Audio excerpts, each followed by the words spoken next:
Queridos irmãos do grupo de pais, das crianças da Decentral, Paz do Senhor para todo mundo. Estou aqui atendendo o convite da irmã Elci para fazer uma espécie de encerramento dessa semana, que foi uma semana de oração das crianças com alguns propósitos, com 7 propósitos. E antes de qualquer coisa, eu gostaria de deixar aqui para a nossa meditação 3 versículos no capítulo 9 de Ezequiel, versículos 4 ao 6, que diz assim: Ele disse: passa pelo meio da cidade, pelo meio de Jerusalém, e marca com um sinal a testas dos homens que suspiram e gemem por causa de todas as abominações que se cometem no meio dela. Aos outros disse, ouvindo eu: passai pela cidade após ele, e sem que os vossos olhos poupem, e sem que vos compadeçais, matai. Matai a velhos, a moços, a virgens, a crianças e a mulheres, até exterminá-los. Mas a todo homem que tiver o sinal, não vos chegueis. Começai pelo meu santuário. Bom, irmãos, é uma palavra bem dura para a época e, por que não dizer, para os nossos dias também, mas que guarda certa semelhança. A gente sabe que esse período de Ezequiel era um período que o povo já estava prestes a ser levado. Ezequiel divide parte a profecia antes e pós-cativeiro. Isso é um período entre a primeira e a segunda leva para o povo foi transportado para a Babilônia. Então havia ali no meio de Jerusalém uma idolatria muito grande com o templo, dizendo que os sacerdotes diziam que eles pensavam, que não haveria destruição para Jerusalém porque o templo estava no meio dele. Mas o templo estava todo corrompido, tinha muitos pecados entre o povo e entre os sacerdotes também. E nessa visão de Ezequiel, ele viu que apesar de toda essa corrupção, de todos esses males que havia na sociedade, ainda existiam homens, aqui fala homens, mas certamente homens, mulheres e crianças também, que suspiravam e gemiam pela obra de Deus. E eu penso que a nossa sociedade precisa dessas pessoas atualmente. Sempre precisou, mas hoje mais que nunca nós precisamos, e Deus precisa encontrar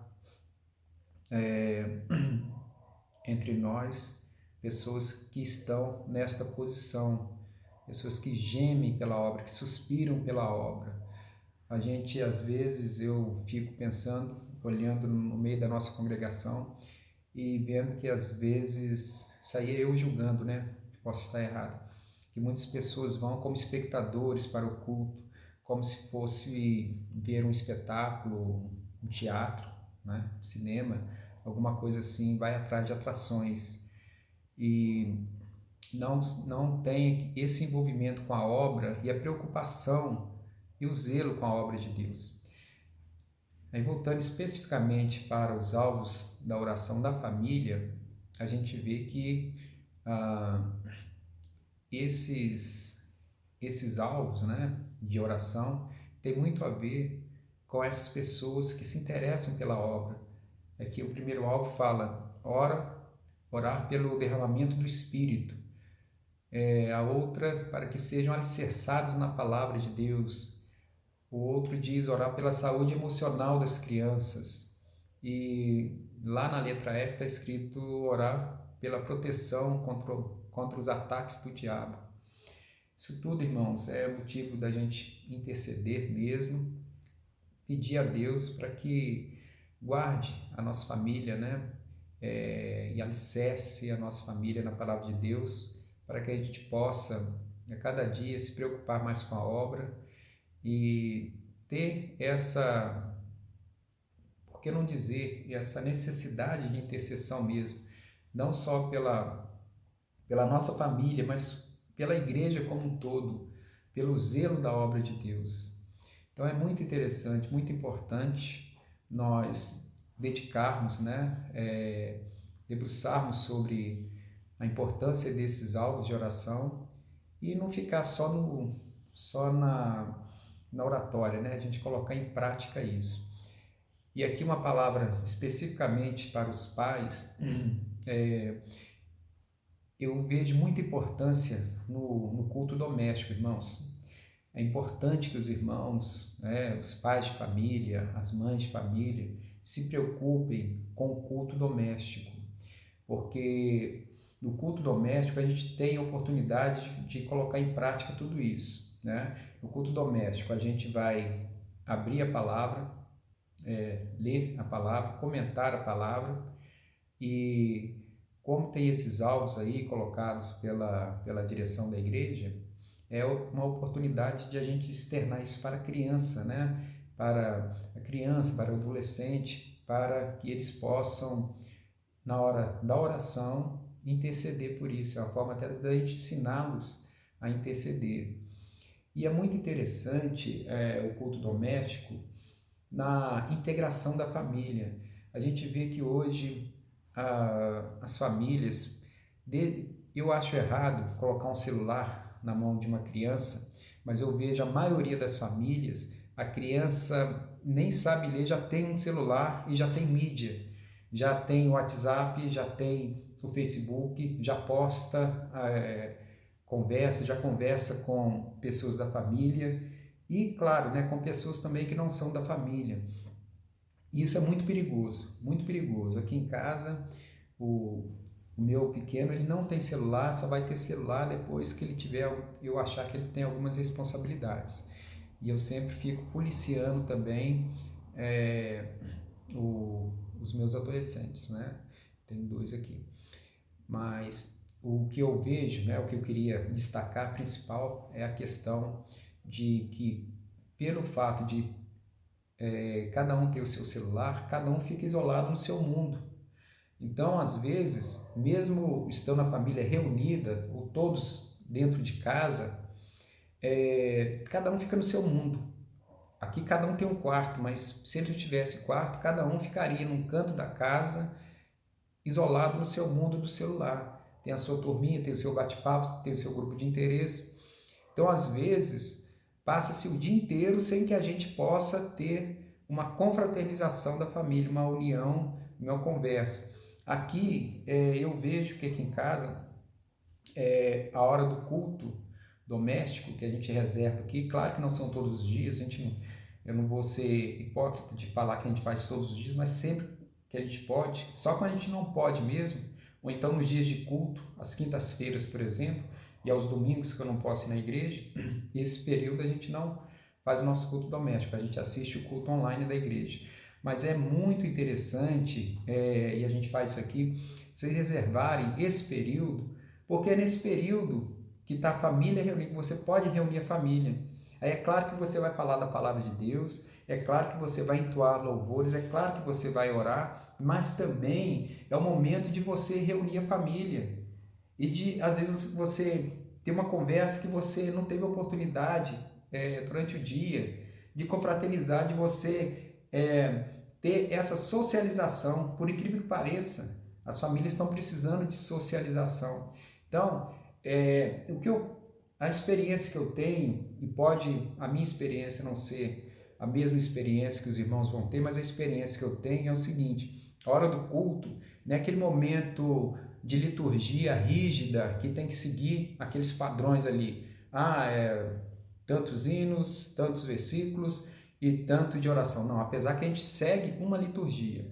No meu caso, nós cantamos 2 hinos da harpa, cada um de nós lemos 2 capítulos da Bíblia por dia e tem um período de oração que nós dividimos.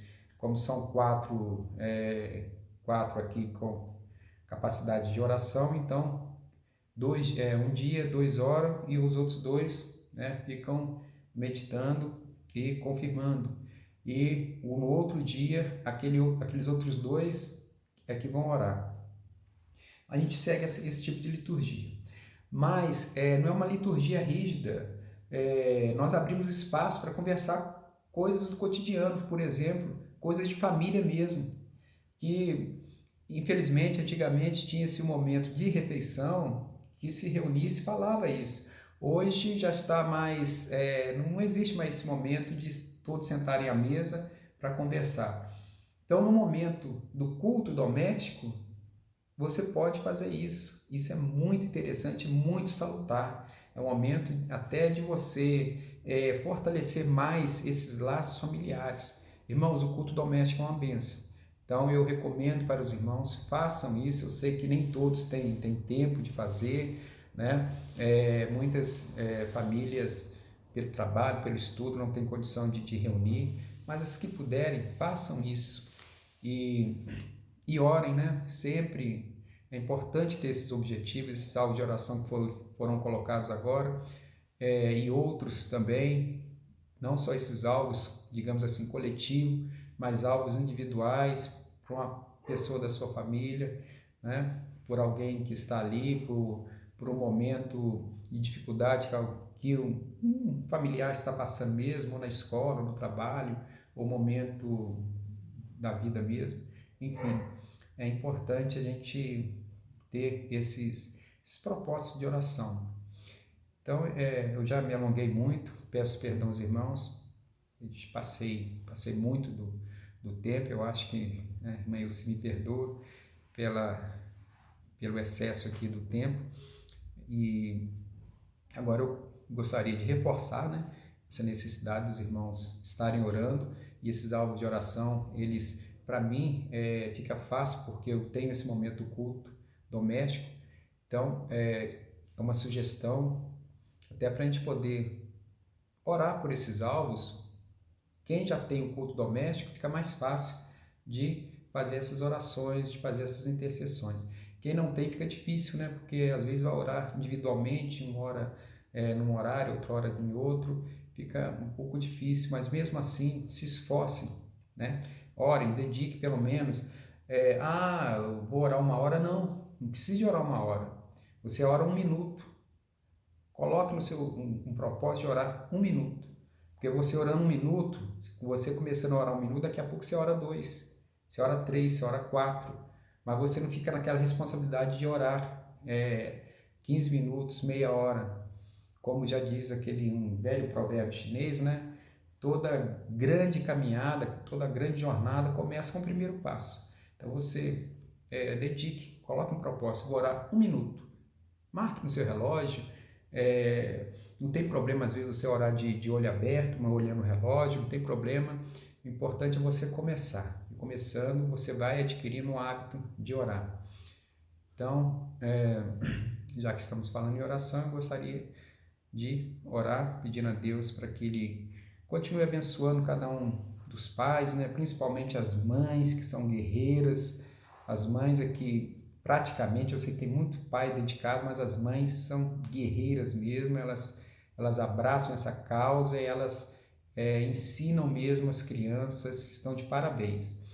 Então vamos orar para que Deus possa continuar abençoando os pais, né? Neste propósito, para que o nosso lar, né, irmão, seja cada vez mais edificado. Vamos orar. Senhor Deus, Pai Todo-Poderoso, Tu és o nosso Pai, Criador do Universo, em Tuas mãos estão todas as coisas, Tu estás no controle de todas as coisas, meu Deus, pois Tu as criastes, formastes e tens sustentado com Teu poder até agora, Pai. Senhor, e nós confessamos a Ti como o nosso único Senhor e Salvador. Tu és soberano sobre nossas vidas, Tu és aquele que nos salvou, perdoou os nossos pecados e nos colocou assentados nos lugares celestiais, Pai, como filhos Teus. E agora, Pai, nós mais uma vez estamos diante de Ti, em posição de humildade, prostrados, Senhor, diante da Tua soberania, pedindo, Senhor, mais uma vez da Tua graça, Pai. Pai querido, venha perdoar os nossos pecados, venha nos colocar, Senhor, mais alvos que a neve, e dignos, ó Pai, de estar diante do Teu trono intercedendo como sacerdotes que somos. Assim, meu Deus, eu quero orar, pedir, interceder, Senhor, pelas famílias, não só do Tempo Central, mas de toda a região de Belo Horizonte, estado de Minas Gerais, todo o nosso Brasil, que vivemos, Senhor, em situações tão difíceis, onde as famílias estão sendo atacadas, onde as famílias estão sendo dilaceradas pela questão do homossexualismo, lesbianismo e todos esses ismos que vêm atacar a família cristã, meu Deus. Pai querido, venha guardar nossas mentes e nossos corações de todas essas coisas.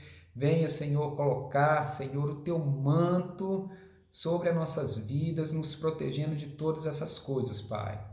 Pai querido, nós colocamos esse propósito diante de Ti, o derramar do Espírito, a edificação, Senhor, dos lares, na Tua palavra, e todas esses propósitos, meu Deus, que foram colocados aqui, Tu sabes cada um deles. Assim, Senhor, nós pedimos a Tua graça, Senhor, pedimos, Senhor, que Tu venha abençoar a cada família, Senhor, e venha, Senhor, dar força para que possamos a cada dia mais nos colocar na brecha, nos colocar neste propósito, gemer e suspirar pela Tua obra, Pai, pois assim que Tu queres, Senhor, que Teus intercessores façam.